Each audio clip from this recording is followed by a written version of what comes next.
Hello guys, हामी चाहिँ कहाँ जाँदैछ? हामी चाहिँ जाँदैछौँ जोरथाङमा है। यहाँ दिदीहरू हिँड्नु हुँदैछ, पुलबाट जाँदैछौँ है। हामी चाहिँ खाजा खानु पस्यौँ दोकान होटेलमा। अब चाहिँ हामी गाडीमा छौँ है। गाडीमा गीत गाउँदै टाइम पास गर्दै गयौँ। हेर्नुहोस् न, यहाँ चाहिँ हाम्रो एमएलए सरको घर हो। उहाँको आमा खस्नु भएको थियो। हामी त्यहाँ पनि निस्क्यौँ है, त्यहाँ पनि गयौँ। त्यहाँदेखि चाहिँ खाजाहरू खायौँ, चियाहरू खायौँ। हेर्नुहोस् न कस्तो दामी नजारा रहेछ, कस्तो दामी रहेछ यहाँनिर चाहिँ जग्गाहरू है। सरको घर पनि क्या दामी रहेछ। यहाँनिर जग्गाहरू पनि एकदम राम्रो रहेछ। यहाँ चाहिँ खाना खाने ठाउँहरू छ है साथीहरू।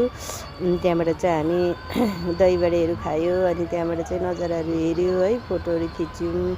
एकदम राम्रो जग्गा रहेछ, पुरा मन पर्यो यो जग्गा चाहिँ है। सुन्तलाहरू पनि रहेछ यहाँ, अनि मैले आफूलाई पनि देखाएँ है। अब चाहिँ हामी गयौँ सिसा पुल, घुमिवरी जाउँ है भनेर सिसा पुल गयौँ है। अनि यहाँ फोटोहरू खिच्यौँ, हल्का रिल्सहरू बनायौँ है। अनि त्यहाँबाट यहाँनिर चाहिँ मलाई पनि पुरा डर लाग्यो मुनि हेर्दा चाहिँ है।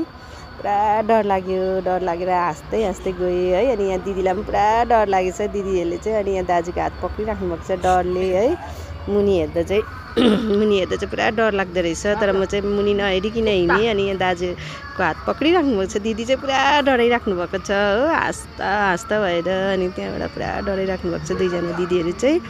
अनि त्यहाँबाट अरूहरू पनि घुमिराख्नु भएको छ। नजारा पनि एकदम दामी देख्दो रहेछ यहाँबाट चाहिँ है, कस्तो राम्रो देख्दो रहेछ। अनि त्यहाँबाट एकदम मजा आयो है दिदीहरूसँग घुमेर। अनि हामी फर्किँदैछौँ, अनि गाडीमा चढ्यौँ है। नाम्ची भएर फर्किँदैछौँ हामी है साथीहरू। ओके टाटा बाई साथीहरू, यति नै आज।